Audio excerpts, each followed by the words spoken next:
დღევანდელ ვიდეოში მოგითხრობთ თუ როგორ ვაწარმოებთ შეშის გაცემას მოსახლეობაზე აღკვეთილის ტერიტორიიდან. თავდაპირველად რეინჯერები უნიშნავთ სოკოვან, ქარტეხილ, ქარქცეულ, ზეხმელ ხეებს, მოცულობისა და რაოდენობების მიხედვით. შემდეგ კი დათვლილი რესურსები იტვირთება შესაბამის ბაზაში, რომ არ მოხდეს ხე-ტყის კაფვა კანონის გვერდისავლით.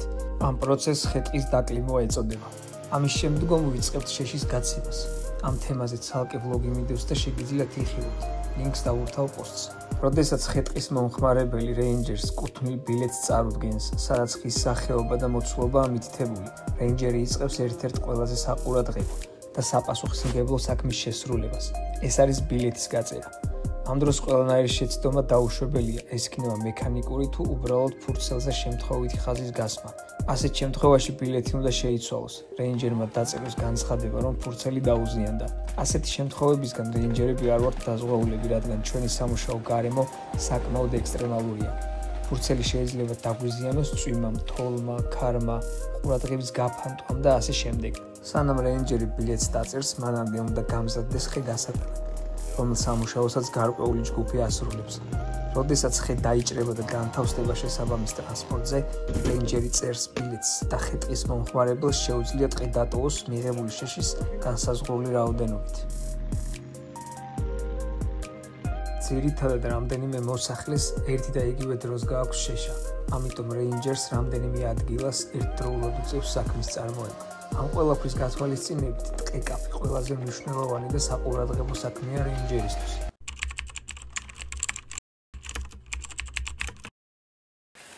ჯგუფი მივიყვანე იმ ხესთან, რომელიც არის გასატანი დღეს.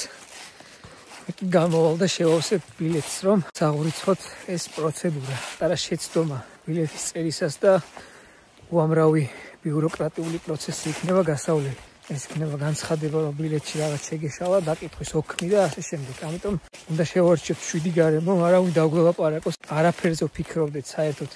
გარდა ბილეთის წერისა, ეს დაბნელებამდე მოგვიწევს მუშაობა. მდინიდან საღამომდე გვიწევს ხოლმე გაცემაზე მუშაობა. ყველა რეინჯერი თავის სამცველოში აკეთებს იგივე საქმეს. ამიტომ სხვა რეინჯერებს დღეს ვერ გაჩვენებთ, იმიტომ ყველას ჩვენი საქმე გვაქვს. და ისი ჩვენ ტყეში ვართ ისო. 6 საათი გავდივართ წიდან დღეს მოვჭით. იქიდან მოვჭერით. დაკლიმული ხე და აი აქედან ვცდილობთ რომ ავიტანოთ. აქედაც ესენი. ნუ საკმაოდ რთული პროცედურა აღმოჩნდა. უკან ჩაბმული აქვს, წინათ ჩაბმული აქვს ჯალანჯარი.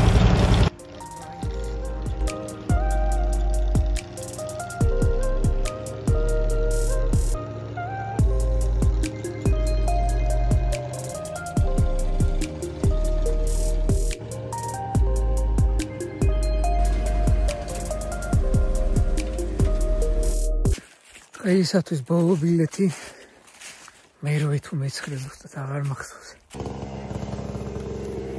აი ესე გვიწევს ხან ძალიან თუ წვიმს, მანქანის ქვეშაც გვიწევს შესვლა და იქ დაწერა ბილეთის რო არ დაზიანდეს, არ დასველდეს. იქ მუშაობენ და მე აქ უნდა დავწერო ბილეთი.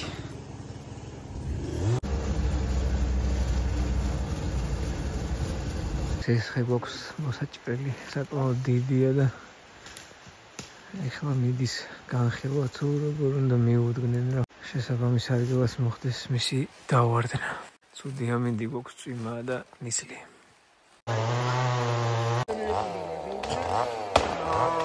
ეს აღარ მიეყუდება არაფერს.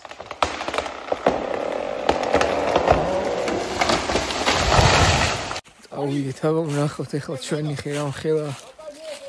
კარგად დიდი ხეა. გზაზე დაეცა და იქიდანაც გაწმენდა მოგვიწევს, რომ გზა არ ჩაიხერქოს.